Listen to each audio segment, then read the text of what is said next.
Video में हम forest and wild life resources class 10th का सेकेंड चैप्टर जो कि है इसको हम डिस्कस कर लेते हैं। देखो मेरी कोशिश ये है कि इस वीडियो को छोटा से छोटा रखूँ ताकि क्विक रिवीजन में तुम लोग के काम आए। और दूसरी बात, इसके नोट्स आप लोग टेलीग्राम चैनल से ले लेना, उसका लिंक मैं डिस्क्रिप्शन बॉक्स में डाल देती हूँ। ठीक है, चलो। मेरा नाम शीतल सहगल है, ये शायद स्टार्टिंग में मैंने बोलना भूल गई थी मैं। चलो स्टार्ट करते हैं। सबसे पहले बायोडाइवर्सिटी क्या होती है कि कितने बायो मतलब लिविंग और डाइवर्सिटी मतलब विविधता, बहुत सारे लिविंग ऑर्गेनिज्म जो आसपास प्रेजेंट होते हैं that are the part of biodiversity. ठीक है, इसके अंदर एनिमल्स आते हैं, प्लांट्स आते हैं, माइक्रो ऑर्गेनिज्म आते हैं और वो जीन्स होते हैं जो ये कंटेन करते हैं। बायोडाइवर्सिटी की देखो इंपॉर्टेंस क्या होती है। प्लांट्स हो गए, एनिमल्स हो गए, माइक्रो ऑर्गेनिज्म हो गए, ये रिक्रिएट करते हैं क्वालिटी ऑफ लाइफ। ये सब ना रिक्रिएट करते हैं एयर की क्वालिटी हो गई, ब्रीथ हो गई, मतलब हमारे आसपास का पूरा इकोसिस्टम रिसाइकिल करना, बैलेंस रखना, सारा बायोडाइवर्सिटी का काम होता है।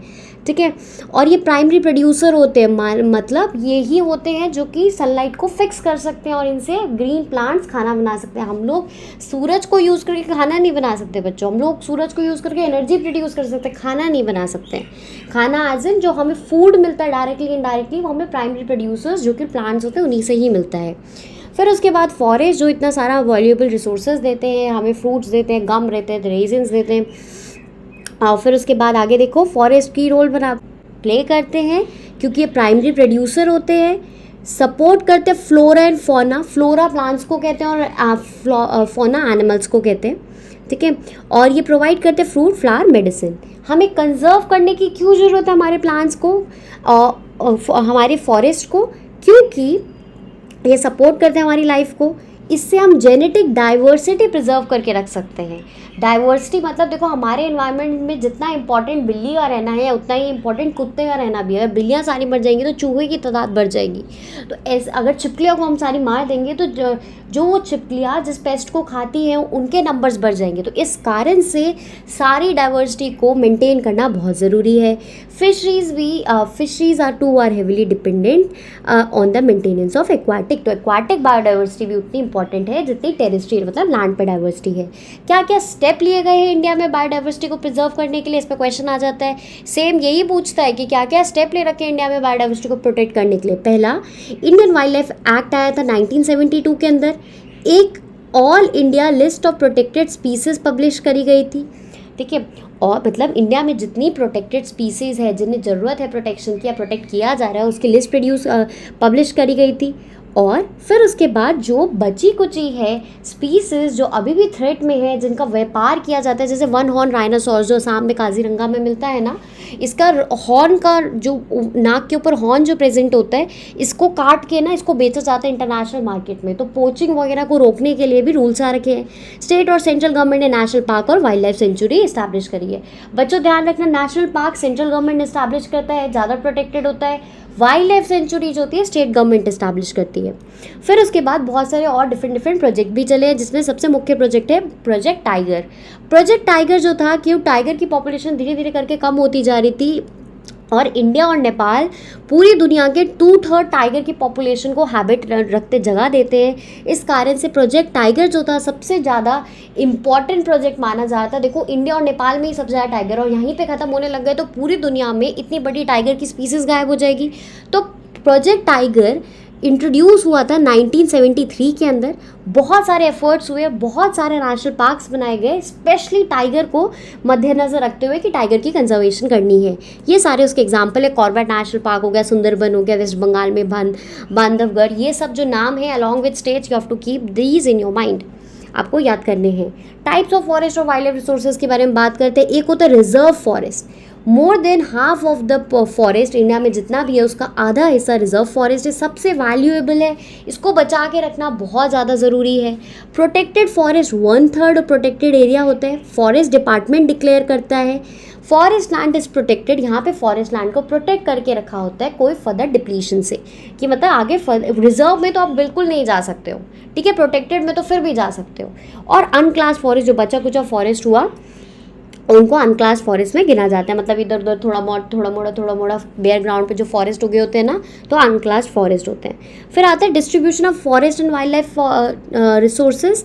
अगर रिजर्व फॉरेस्ट के बारे में बात करें तो इन ये स्टेट्स के नाम बता रखे हैं, जम्मू कश्मीर, आंध्र प्रदेश, उत्तराखंड, केरला, इन सब में सबसे ज़्यादा रिजर्व फॉरेस्ट है। प्रोटेक्टेड फॉरेस्ट जो है बिहार, हरियाणा, पंजाब, हिमाचल प्रदेश, उड़ीसा, राजस्थान में सबसे ज़्यादा है।